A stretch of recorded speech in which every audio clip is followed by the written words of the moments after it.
नमस्कार. मी भाऊ तोरसेकर. तुम्ही बघत आहात प्रतिपक्ष. मित्रांनो, शेवटी दिशा सालियन प्रकरणामध्ये एफ-आय-आर दाखल झालेला आहे. अर्थात त्याविषयीच्या बातम्या मला स्वतः गोंधळलेल्या वाटल्या. याचं कारण दिशा सालियनचे वडील सतीश सालियन आणि त्यांचे वकील निलेश ओझा यांनी मुंबईच्या पोलीस आयुक्तालयामध्ये जाऊन आयुक्तांच्या साठी एक अर्ज सादर केला.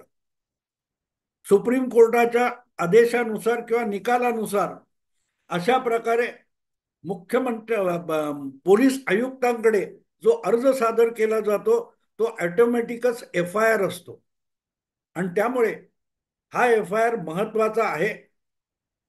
त्यातल्या तांत्रिक बाजू बाजूला ठेवा, पण तो एफ-आय-आर दाखल झाला असंच म्हणावं लागतं. कारण निलेश ओझासारखा वकील चिकाटीने हे दिशा सालियन प्रकरण आणि सुशांत प्रकरण लावून धरतोय आणि तो जेव्हा सुप्रीम कोर्टाचा एक हवाला देतो तेव्हा त्याच्यावर विश्वास ठेवणं भाग आहे. आणि मग या अर्जामध्ये जी प्रचंड नावांची कतार आहे त्यामध्ये आदित्य ठाकरे हे नाव आहे. आणि फक्त आदित्य ठाकरे असं नाव नाहीये, तर त्यांचे पिताश्री तत्कालीन मुख्यमंत्री उद्धव ठाकरे यांचं पण आरोपी म्हणून नाव आलेलं आहे. आजपर्यंतच्या सगळ्या राजकीय घडामोडीमध्ये पहिल्यांदा ठाकरे कुटुंबाला एका अत्यंत लज्जास्पद अशा गुन्ह्यामध्ये आरोपी बनवण्याचा प्रकार पहिल्यांदा झालाय. असं पहिलीच पोलीस केस आहे, पहिला आरोप आहे असं म्हणता येणार नाही. बाबरी पडल्यानंतर शिवसैनिकांनी ती पाडली असेल तर त्याचा मला अभिमान आहे असं एक वक्तव्य बाळासाहेब ठाकरे यांनी केलं. म्हणून बाळासाहेबांना सुद्धा बाबरी पाडण्याच्या प्रकरणामध्ये गुन्हेगार ठरवून त्या आरोपपत्रामध्ये त्यांचंही नाव घालण्यात आलं होतं. त्यामुळे ठाकरे परिवारातील कोणातरी व्यक्तीवर पहिल्यांदाच असा एफ-आय-आर दाखल झाला असं म्हणण्यात अर्थ नाही. पण बाळासाहेबांचा नाव ज्या एफ-आय-आर मध्ये दाखल झालं तो एक प्रकारे राजकीय एफ-आय-आर होता, पॉलिटिकल एफ-आय-आर होता. इथे अत्यंत हिडीस इंडियन पिनल कोडमध्ये ज्याला गुन्हेगारी म्हणतात, गुन्हेगारी स्वरूपाचा हत्याकांड या स्वरूपाचं जो आरोप आहे तो म्हणूनच गंभीर आहे. आणि याची आता तपासणी व्हायला पर्याय राहणार नाही. अनेकदा काय होतं, काही गोष्टीची दिशाभूल केली जाते, दोन चार गोष्टीची गल्लत केली जाते. नेमकं हा एफ-आय-आर दाखल होण्याच्या आधी एक विषय आला की हायकोर्टाने ज्या सुशांत सिंग राजपूत प्रकरणाचा तपास करण्याची जबाबदारी सीबीआयकडे सोपवली होती जवळजवळ 4-5 वर्षापूर्वी, त्याचा एक क्लोजर रिपोर्ट किंवा त्याचा तपास कामाचा रिपोर्ट हायकोर्टाला सादर करण्यात आला. आणि त्यामुळे त्यामध्ये काही पुरावे नाहीत वगैरे वगैरे, त्यामुळे क्लीन चिट आदित्य ठाकरे यांना मिळाली. असाही एक अशी वदंता पसरवण्याचा एक प्रयत्न झाला. पण एक गोष्ट लक्षात घ्यायला लागते की सीबीआयकडे जी केस सोपवण्यात आली होती ती केस सुशांत सिंग राजपूत प्रकरणाची होती. त्याच्या दिशा सालियनचा दूरान्वये संबंध नव्हता. आणि त्यामुळे अनेकदा ज्या काय थापा आदित्य ठाकरे आणि त्यांच्या समर्थकांनी मारल्या की सीबीआयने क्लीन चिट दिली आहे, तर सीबीआयने आजपर्यंत कधी आदित्य ठाकरे यांना क्लीन चिट दिली नाही. कारण काल परवा हा एफ-आय-आर दाखल होईपर्यंत सुशांत सिंग राजपूत असो किंवा आदित्य ठाकरे असो, दिशा सालियन असो, या दोनही प्रकरणामध्ये कधी आदित्य ठाकरे यांचं नाव थेट कुठल्याही एफ-आय-आर मध्ये किंवा आरोपपत्रामध्ये नसेल तर त्यांना क्लीन चिट देण्याचा विषयच येत नाही. पण जेव्हा भूलभुलैया निर्माण करायचा असतो तेव्हा असं होत असतं. अशा अफवा ज्या आदित्य ठाकरे यांच्या नावाने गेली 5 वर्ष उडवल्या गेल्या, त्यामुळे ज्या अफवा आहेत त्या अफवांच्या संदर्भात यांचं नाव कुठेही नाही असं म्हणणं ठीक आहे, पण सीबीआयने क्लीन चिट दिली हा धादांत खोटेपणा होता. आणि म्हणून आता जितका याचा तपास होत जाईल तितकं आदित्य ठाकरे हे त्यामध्ये फसत आणि धसत जातील. मित्रांनो, एक गोष्ट तुम्हाला माहिती आहे, तुम्ही दलदलीच्या प्रदेशामध्ये जाता. एक काल परवा मी कुठचा तरी व्हिडिओ बघितला, फार छान आहे. मुंबईच्या बालपणी दादर चौपाटीवर वगैरे गेल्यानंतर ओहोटीच्या वेळेला आपण समुद्रात आणखीन आत जाण्याचा प्रयत्न केला तर आपण जाऊ शकत असतो, कारण वाळू ओली असली तरीही आपण पुढे पुढे जाऊ शकतो, कारण पाणी आपल्याला आत ओढून घेऊन जाण्याची भीती नसते. अशा वेळेला त्या दलदलीच्या भागामध्ये, म्हणजे समुद्रावरच असं नाही, कुठल्याही दलदलीच्या भागामध्ये जिथे एखाद्या नदीला महापूर येतो आणि तो पूर ओसरल्यानंतर जी दलदल तयार झालेली असते त्याच्यात आपण पाय घातला तर आपण घुसतो पाय, आणि पाय उचलता येत नाही, चप्पलपणात अडकून पडतात. आणि अशा वेळेला एका पायाला जोर देऊन आपण दुसरा पाय बाहेर काढायला गेला तर दुसरा येणं राहिलं बाजूला, पहिलाच पाय अधिक त्या जोरामुळे खोलात जातो. बुडत्याचा पाय खोलात म्हणतात, तशी ती अवस्था आहे. आणि त्यामुळे सुशांत सिंग राजपूत असो किंवा दिशा सालियन असो, या प्रकरणामध्ये आदित्य ठाकरे आणि त्यांचे समर्थक त्यांच्यासाठी जितकी बॅटिंग करतायत आणि जितका जोर लावतायत तितकं आदित्य ठाकरे अधिकाधिक त्या दलदलीमध्ये फसत गेलेले आहेत आणि फसत चाललेले आहेत. काल परवा मला एका माझ्या श्रोत्याने एक लिंक पाठवली, एका व्हिडिओची लिंक पाठवली. माणसं, लोक, सामान्य माणसं आहेत, हे श्रोता वगैरे सामान्य माणसं असतात. भले त्याच्या मनात आदित्य ठाकरेंबद्दल आकस असेल, पण सामान्य माणूस कसा विचार करतो हे राजकारणात आणि सार्वजनिक जीवनात वागणारी माणसं आहेत. त्यांनी कायम लक्षात ठेवायचं असतं की पब्लिक परसेप्शनला फार महत्व असतं. सामान्य माणूस ज्या पद्धतीत विचार करतो त्या पद्धतीत त्याचं मत बनत असतं, आणि त्या पद्धतीत तो तुमच्या जवळ येतो किंवा तुमच्यापासून दुरावतो. आणि म्हणून हे ज्यांनी मला ही लिंक पाठवली, त्यामध्ये आदित्य ठाकरे यांच्या विरुद्ध काहीही गंभीर आरोप आहे असं बिलकुल शक्यता नाही. पण माणसं एकाला एक जोडून तुमच्याविषयी चांगलं किंवा वाईट मत कसं बनवतात याचा नमुना म्हणून मी हे पेश करतोय. खूप अगदी मला वाटतं 2019च्या निवडणुकीपूर्वीची वगैरे गोष्ट आहे. आदित्य ठाकरे पहिल्यांदाच विधानसभा निवडणुकीला उभे राहणार होते आणि त्यांच्याविषयी बऱ्याच चर्चा, ठाकरे कुटुंबातला पहिला कोणतरी सदस्य हा प्रत्यक्ष निवडणुकीच्या राजकारणात उतरतोय वगैरे वगैरे वगैरे. पण त्याच वेळेला आदित्य ठाकरे ज्या अनेक कलावंत आणि चित्रपट अभिनेत्यांच्या जवळीकीसाठी एक चर्चेचा विषय झाले होते, त्यामध्ये दिशा पटनी नावाची एक कोणतरी चित्रपटातली, हिंदी चित्रपटातली अभिनेत्री आहे. आणि मग आदित्य ठाकरे आणि दिशा पटनी यांचं अफेअर आहे अशी ही चर्चा कुजबूज चालू होती. आणि मला वाटतं गुप्ते, संगीतकार गुप्ते म्हणून जो आहे, त्यांनी एक काहीतरी मुलाखत घेतली होती आदित्य ठाकरे यांची, आणि त्याच्यात त्यांनी तो प्रश्न विचारला होता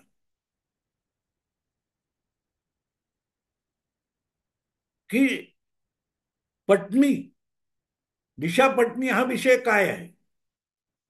तेव्हा आदित्य ठाकरेंनी हसत हसत उत्तर दिलं होतं, तुमच्या प्रश्नाची दिशा चुकली. दिशा चुकली. त्या अभिनेत्रीचं नाव होतं दिशा पटनी, आणि सध्या वादाच्या भोवऱ्यात आदित्य ठाकरे सापडलेले आहेत. तिचं नाव आहे दिशा सालियान. पण एक सामान्य श्रोता हा ती सगळी तेव्हाच्या व्हिडिओची लिंक काढून मला पाठवतो, आणि बघा आदित्य ठाकरे काय बोललेत बघा. दिशा पत्नीच्या विषयी बोलले पण मनात सालियन असेल. आता इथे गंमत अशी होते की दिशा चुकली हा अत्यंत आपण फार मोठं मार्मिक उत्तर दिलंय असं आदित्य ठाकरेंच्या डोक्यात असेल की प्रश्नाची दिशा चुकली.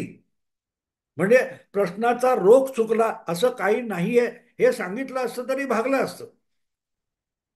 पण आपला मार्मिकपण दाखवण्याचा जो हट्ट होता आदित्य ठाकरे यांनी केला, त्यामुळे विषय काय झाला, तुमच्या प्रश्नाची दिशा चुकली तर हा श्रोता किंवा असे अनेक श्रोते असतील, प्रेक्षक असतील, त्यांनी दिशा चुकली एवढाच शब्द उचललेले. आणि मग दिशा चुकली याचा अर्थ तुम्ही दिशापट्टीशी मला जोडायला बघताय, पण माझा दिशा सालियनशी संबंध आहे असं आदित्य ठाकरेंना सुचवायचंय का, असं या श्रोत्याला वाटणं, असली परिस्थिती अत्यंत धोकादायक असते.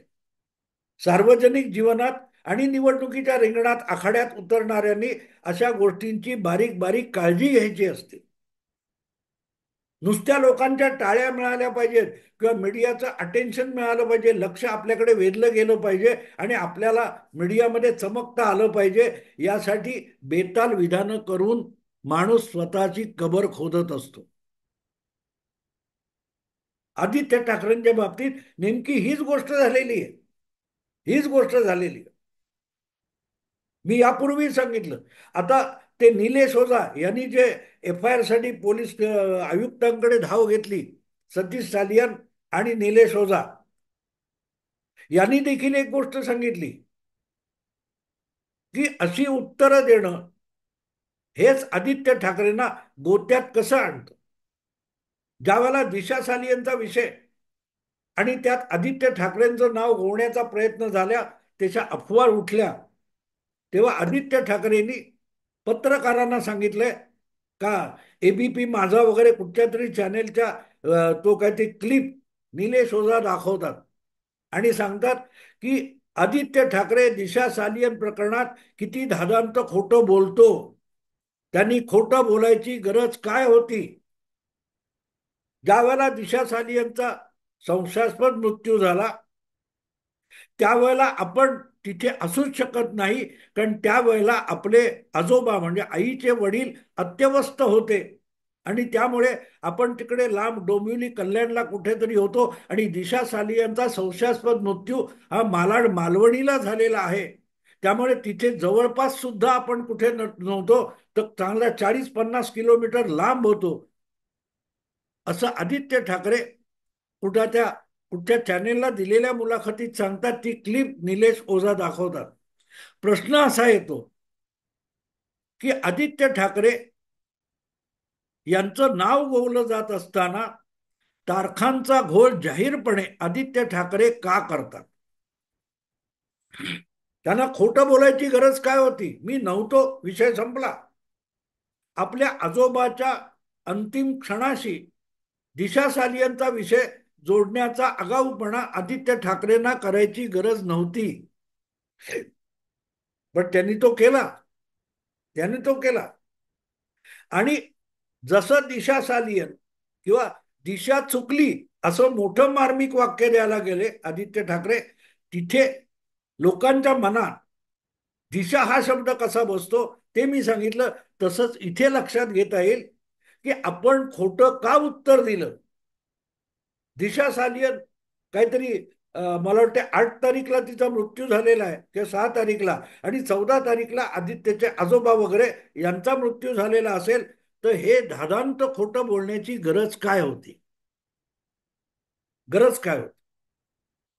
आणि तिथे लक्षात येईल की आपल्याला जी छान छोकीपणा करायचा आहे, नाईट लाईफ वगैरे जगायचंय, तर मग असल्या राजकीय जीवनामध्ये आपण येणं हीच आपली दिशा चुकली, हे आदित्य ठाकरेंनी पहिलं स्वीकारलं पाहिजे. कारण तुम्ही जेव्हा सार्वजनिक जीवनात येता तेव्हा तुमच्या प्रत्येक हालचालीकडे लोकांचं लक्ष असतं. मी सांगतो माझं वैयक्तिक सांगतो, या युट्यूबमुळे माझा चेहरा दिसतो. अनेक ठिकाणी लोक मला रस्त्यात ओळखतात. मला ते आवडत नाही.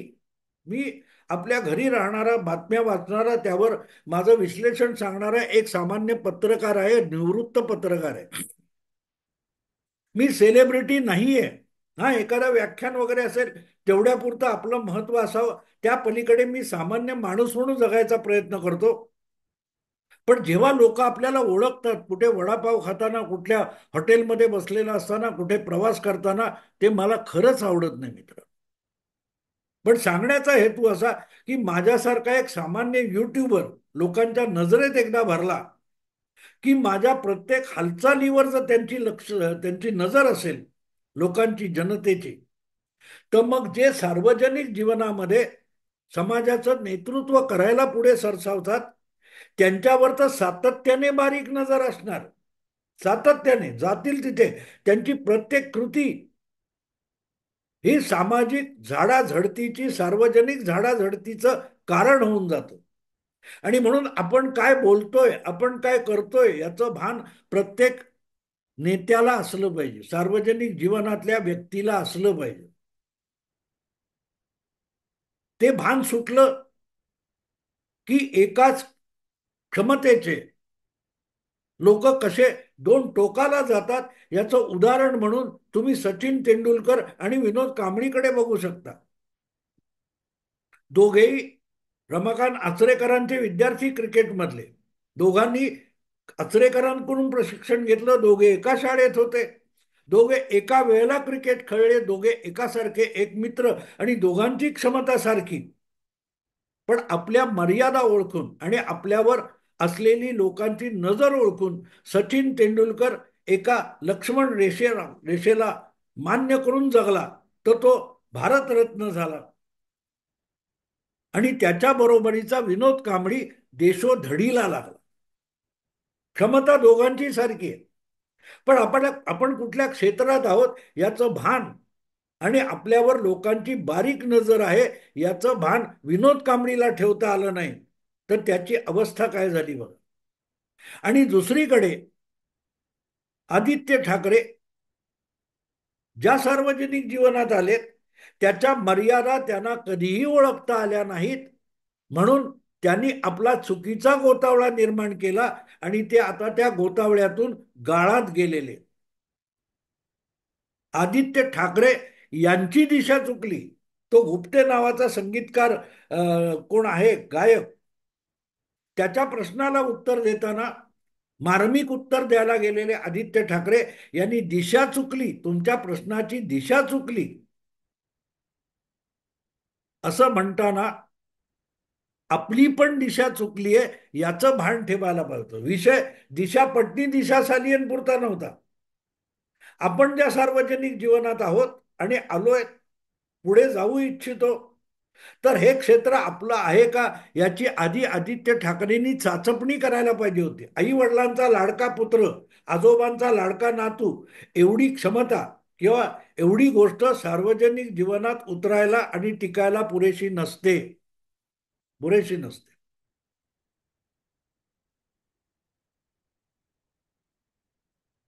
मुद्दा असा असतो की याचं भान आदित्य ठाकरेंनी ठेवलं असतं तर आजोबांनी जे नाव कमावलं, प्रतिष्ठा मिळवली, त्याची अशी धुळधाण या नातवाने केली नसती. योगायोगाने मला इतिहासकार इब्न खालदून आठवतो. 15व्या शतकात होऊन गेलेला एक अरबी इतिहासकार आहे. मी त्याचा अनेकदा संदर्भ देतो. इब्न खालदून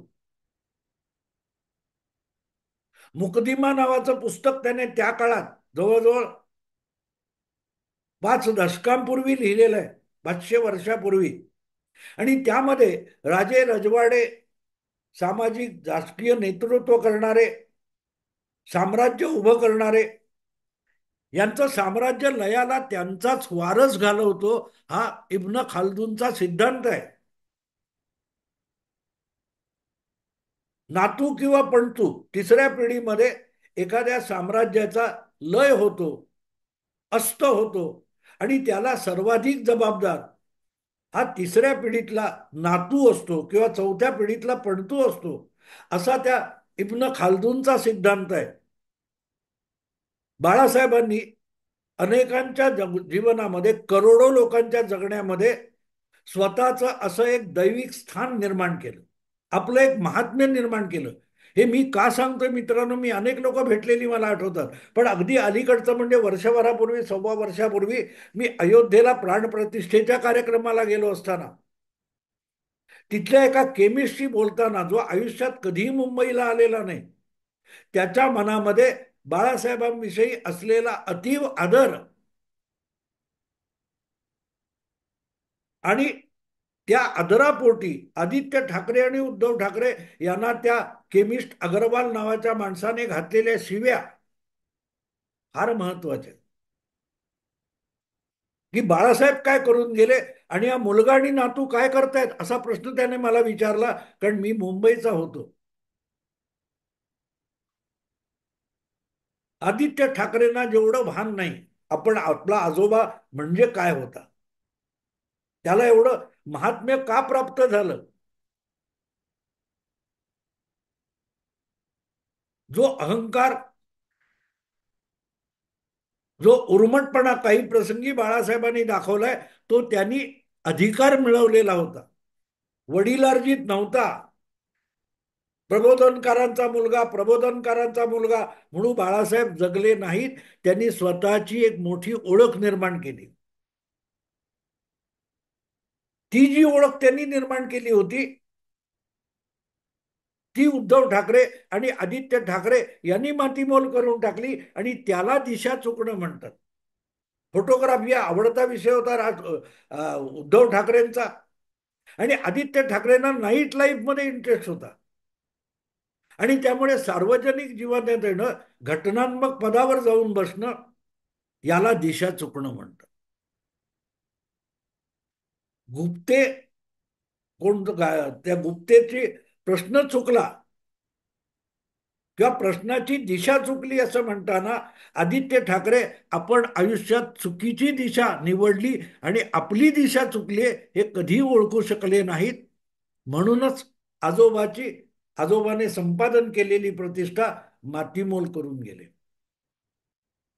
दिशा सालियन किती चुकली, काय चुकली आणि म्हणून तिचा अपघात झाला किंवा काय झालं ते बाजूला ठेव. आदित्य ठाकरे यांची दिशा चुकली आहे आणि त्यामुळे अवघ्या शिवसेनेच्या मागे असलेल्या लाखो शुभेच्छांची दिशा चुकली. मित्रांनो, आता इथेच थांबतो. आवडलं लाईक करा, शेअर करा आणि प्रतिपक्षाला सबस्क्राईब करा. नमस्कार.